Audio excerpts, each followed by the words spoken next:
بسم اللہ الرحمن الرحیم۔ السلام علیکم۔ حضرت عیسیٰ علیہ السلام کے تابعی اور رسول اللہ صلی اللہ علیہ وآلہ وسلم کے صحابی حضرت سلمان فارسی رضی اللہ تعالی عنہ کی زندگی جد و جہد اور جستجو کے سفر پر مشتمل ہے۔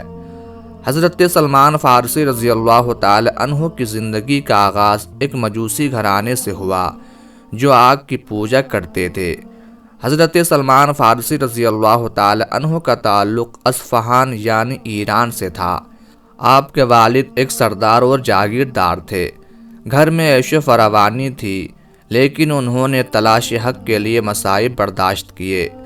اس بستی کے بیشتر باشندے آتش پرست تھے۔ آتش کدے کو جلائے رکھنا مذہبی فریضہ سمجھتے تھے۔ سلمان فارسی رضی اللہ تعالی عنہ کے والد کی دلی خواہش تھی کہ اس کا بیٹا ایران کا مذہبی پیشوا بنے، اس لیے آتش کدے کو مسلسل جلائے رکھنے کی ذمہ داری بیٹے کو سونپ رکھی تھی۔ اس ہونہار بیدار مغز اور زیرک بیٹے کے ساتھ ایک حیرت انگیز واقعہ پیش آیا۔ حضرت سلمان فارسی رضی اللہ تعالی عنہ فرماتے ہیں، ایک دن میں گھر سے نکلا تو میرا گزر ایک کلیسا کے پاس سے ہوا جہاں عیسائی عبادت میں مصروف تھے۔ میں اندر چلا گیا۔ مجھے ان کا طرز عبادت بہت پسند آیا اور میرا دل ان کے دین کی طرف راغب ہو گیا۔ میں نے عیسائیوں سے پوچھا، تمہارے اس دین کا مرکز کہاں ہے؟ انہوں نے مجھے بتایا، شام میں۔ رات کو گھر واپس لوٹا اور ابا جان کو بتایا کہ آج میرا گزر عیسائیوں کے عبادت خانے سے ہوا۔ مجھے ان کی عبادت کا انداز پسند آیا۔ میرا باپ یہ باتیں سن کر بہت پریشان ہوا۔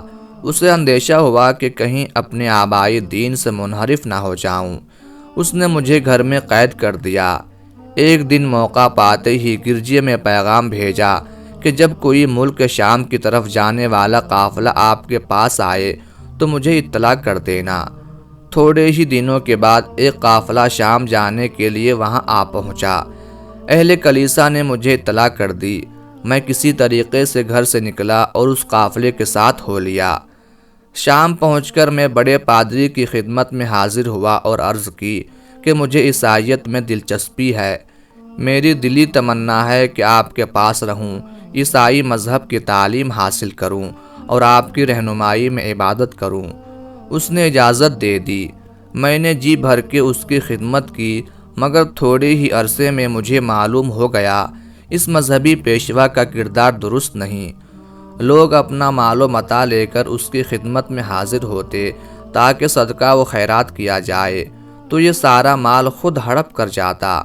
اس طرح اس نے 7 مٹکے سونے اور چاندی کے بھر لیے۔ مجھے وہ شخص بہت برا لگا، لیکن کچھ ہی دنوں بعد اس کو موت نے دبوچ لیا۔ عیسائی پیروکار اسے عزت و اکرام کے ساتھ دفنانے لگے تو میں نے کہا، تمہارا پیشوا کوئی اچھا آدمی نہیں تھا، اور اگر میری باتوں پر یقین نہیں آتا تو آؤ میں تمہیں اس کا خفیہ خزانہ دکھاتا ہوں۔ جب انہوں نے سونے اور چاندی کے بھرے ہوئے مٹکے دیکھے تو حیران رہ گئے اور ان کو اپنے قبضے میں لے لیا اور اس کو دفن کرنے کی بجائے سنگسار کر دیا۔ چند دن گزرنے کے بعد لوگوں نے ایک دوسرے شخص کو اپنا مذہبی رہنما منتخب کر لیا۔ میں نے ان سے تعلیم حاصل کرنا شروع کر دی اور خدمت کو اپنی سعادت سمجھنے لگا۔ وہ بڑا ہی عابد، زاہد اور خوف خدا رکھنے والا شخص تھا، اس لیے مجھے اس سے عقیدت ہو گئی۔ جب اس کی موت کا وقت قریب آیا تو میں رونے لگا کہ اب میں کہاں جاؤں گا۔ اس نے کہا، بیٹا موصل میں فلاں شخص کے پاس چلے جانا۔ اس طرح میں موصل آ گیا۔ پھر یکے بعد دیگرے ایک استاد کی موت کے بعد دوسرے کے پاس موصل سے نصیباً نامی بستی اور پھر اموریہ بستی نصیحت کے مطابق پہنچ گیا۔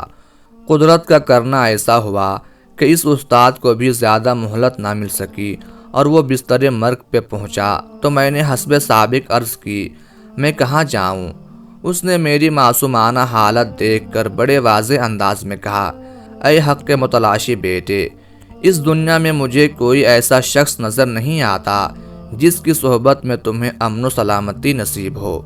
ہاں، اب نبی آخر الزماں کے ظہور کا وقت قریب ہے جو دین ابراہیمی پر ہوں گے، اس مقام کی جانب ہجرت کریں گے جو 2 پہاڑوں کے درمیان ہوگا۔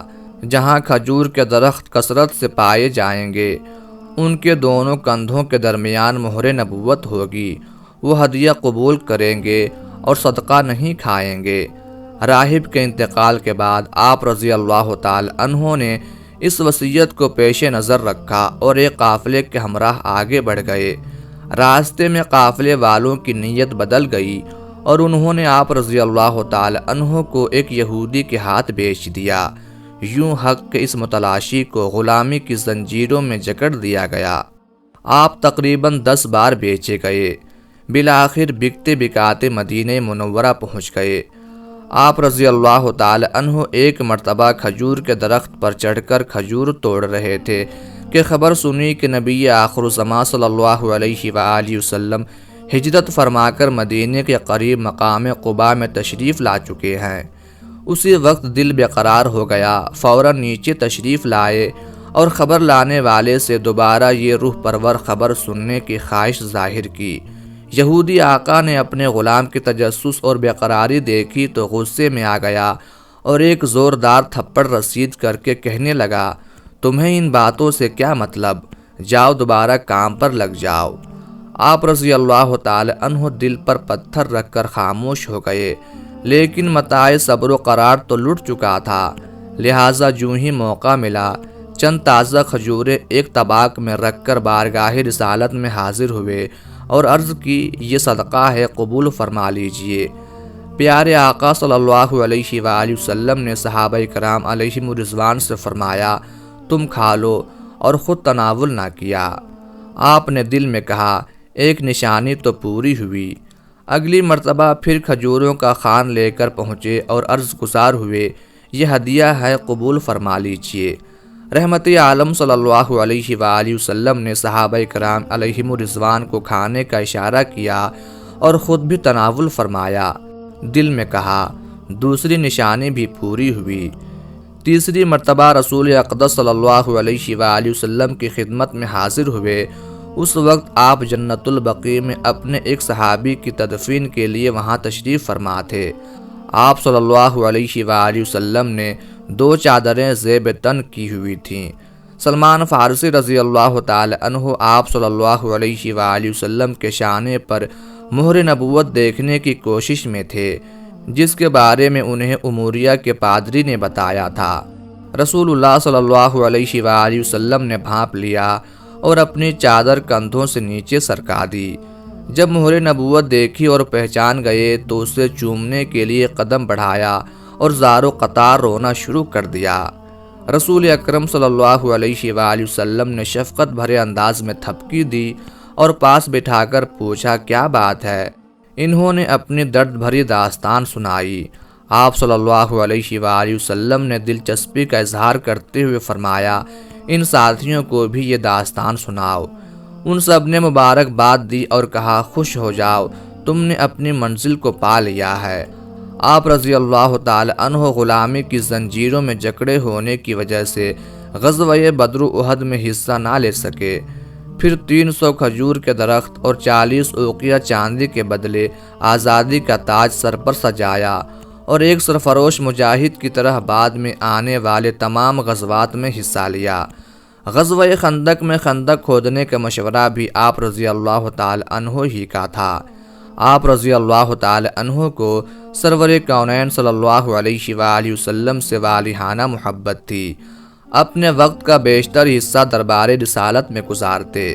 غزوہ خندق میں سلمان فارسی رضی اللہ تعالی عنہ جس جذبے سے خندق کھود رہے تھے، انہیں دیکھ کر انصار پکار اٹھے کہ سلمان ہمارے ہیں، اور مہاجرین نے کہا کہ سلمان ہمارے ہیں۔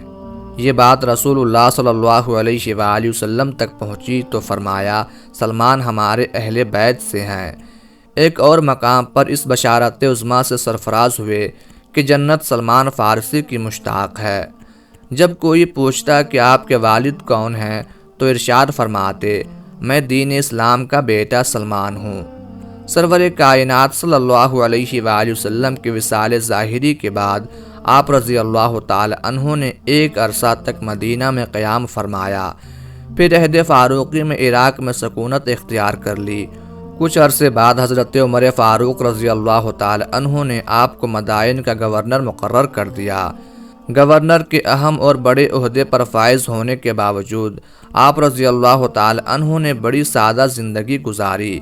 ایک دن مدائن کے بازار میں جا رہے تھے کہ ایک ناواقف شخص نے آپ کو مزدور سمجھ کر اپنا سامان اٹھانے کے لیے کہا۔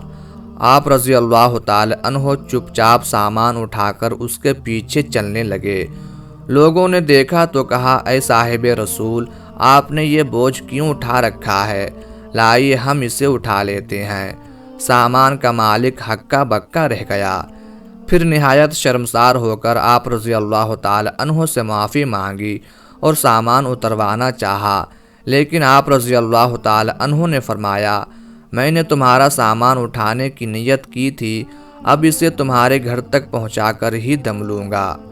آپ رضی اللہ تعالی عنہ راہ خدا میں مال خرچ کرنے کو محبوب رکھا کرتے تھے، چنانچہ بطور تنخواہ 4 یا 5 ہزار درہم ملتے، لیکن پوری تنخواہ مساکین میں تقسیم فرما دیتے اور خود کھجور کے پتوں سے ٹوکریاں بنا کر درہم کماتے اور اس پر اپنا گزر بسر کرتے تھے۔ حضرت سیدنا سلمان فارسی رضی اللہ تعالی عنہ نے 10 رجب المرجب 33 یا 36 ہجری میں اس دنیا سے کوچ فرمایا۔ مزار مبارک عراق کے شہر مدائن، جسے سلمان پاک بھی کہا جاتا ہے، وہاں پر ہے۔ آپ رضی اللہ تعالی عنہ کی عمر کے بارے میں مختلف روایات ملتی ہیں، اس پر سبھی متفق ہیں کہ 250 سال سے بہرحال زیادہ ہے۔ بعض اہل سیر نے تو 350 سال عمر بتائی ہے اور کہتے ہیں کہ آپ رضی اللہ تعالی عنہ نے حضرت عیسیٰ علیہ السلام کے حواریوں کا زمانہ پایا ہے۔